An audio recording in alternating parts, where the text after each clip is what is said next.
The Diary of a Certified Psychopath. 12th of September, 2021. Just time for a timeless classic. With my irregular routine having slipped forwards by a couple of hours over the weekend, I reviewed the heroic efforts of several long-term local acquaintances at around 10 a.m. this morning, already having an off-the-hook route planned and taking careful note of their activities' weather data, a native feature for premium subscribers since April 2020, in addition to specific segment times and, where applicable, the number of other riders present within their group.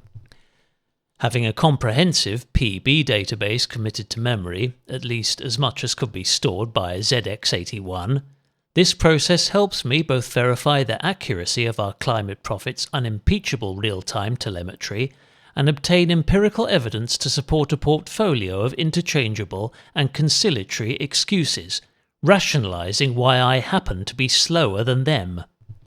However, when huffing down Harbour Way roughly 2 hours later, with a neck that felt like it had been tied in a reef knot, excuse number one, the sight of several Premier League flags turning their poles to the foreshore suggested that this alleged north-northwesterly was beginning to waver under strident intervention from screaming Lord South.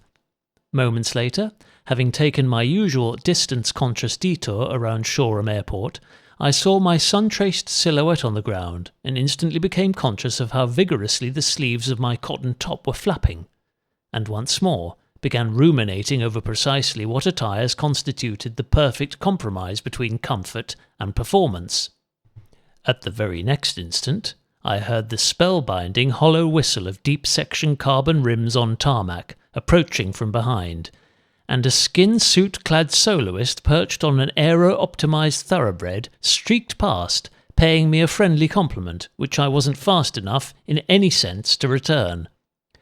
My perceptions regarding a more pronounced southern bluster than cutting-edge technology initially led me to believe were correct, and what might have been yet another journey westward incorporating Worthing's sleepy suburbs became an ever more conventional up-northeast, down-southwest loop over Devil's Dyke. Though on this occasion, I was in no mood to join Lucifer for a draughty round of golf, instead electing to proceed straight ahead at the grotesquely steep right turn and tackle his equally satanic sister Saddlescombe. 5 kilometres short of Strava's old-school daily average, but happy to make it back in fewer than 5 breezy pieces. 13th of September, 2021. Farming Lyons again.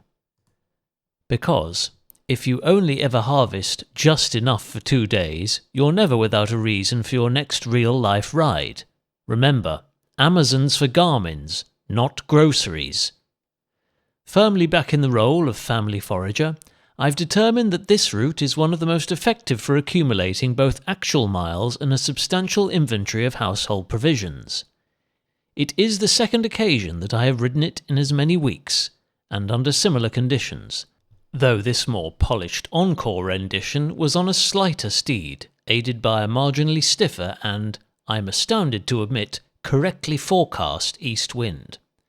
So paranoid was I about yet again losing my bearings within Worthing's labyrinthine suburbs that I deliberately took the same wrong turn that had previously resulted in my scenic detour up the progressively steep Offington Drive.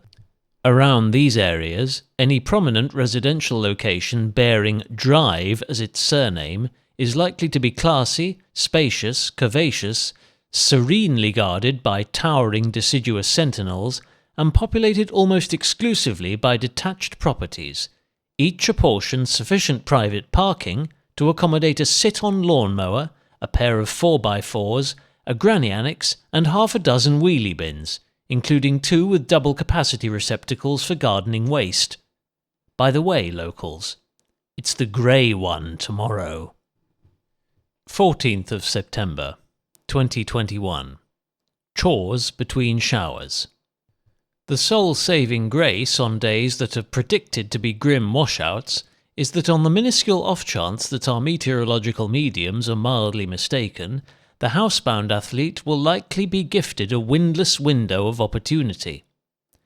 for with persistent precipitation frequently comes profuse layers of protective cloud, softening the sting and bluster of nature's four barbaric blowhards, and insulating the land like a supersized duvet filled with the fluffiest goose down, of the type that you probably see promoted within one of those pervasive sponsored advertisements that your favourite YouTube influencer claims gave them the greatest night's sleep of their life, and would work even better when used with the manufacturer's exclusive one-time only 50% discounted memory foam mattress.